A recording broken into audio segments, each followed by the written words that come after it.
बिस्मिल्लाहिर्रहमानिर्रहीम। पाकिस्तान के सबसे बड़े pass paper current affairs jobs information channel में आपको खुशअमदीद कहते हैं। बहुत से लोगों का क्वेश्चन है कि एफआईए में पहले कौन सा टेस्ट होगा।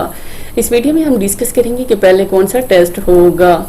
यूनिफॉर्म वाली नौकरियों यानी sub inspector, ASI, constable driver का पहले फिजिकल टेस्ट होगा, जिसमें शामिल होगा कद, छाती और दौड़।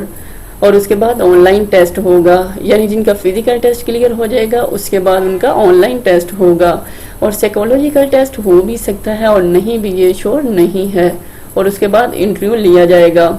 यानी sub inspector, ASI, constable driver, इन तमाम का एक ही तरीकाकार होगा।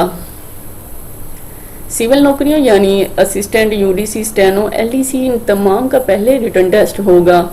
असिस्टेंट का जो रिटन टेस्ट क्लियर करेगा उसका किसी भी किस्म का टाइपिंग टेस्ट नहीं होगा, डायरेक्ट इंटरव्यू लिया जाएगा। इस तरह यूडीसी का पहले रिटन टेस्ट होगा और उसके बाद डायरेक्ट इंटरव्यू लिया जाएगा।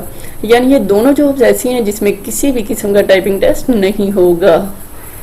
इस तरह स्टेनो का पहले रिटन टेस्ट होगा और उसके बाद टाइपिंग टेस्ट, जिसमें 40 की स्पीड चाहिए होगी मिनिमम, और फिर शॉर्ट हैंड टेस्ट होगा जिसमें कम से कम 80 की स्पीड होनी चाहिए और उसके बाद इंटरव्यू लिया जाएगा। और एलडीसी का पहले रिटन टेस्ट होगा, उसके बाद टाइपिंग टेस्ट जिसमें 30 की स्पीड होनी चाहिए और उसके बाद इंटरव्यू लिया जाएगा। पास पेपर हासिल करने के लिए गूगल पर सर्च करें testpoint.pk। यहाँ से अहम सवालात के नोट्स पीडीएफ में भी डाउनलोड कर सकते हैं। और ये हमारा व्हाट्सएप नंबर दिया है और ये नीचे दी गई तमाम हदायत पर अमल करें। Thanks for watching. अल्लाह हाफिज़।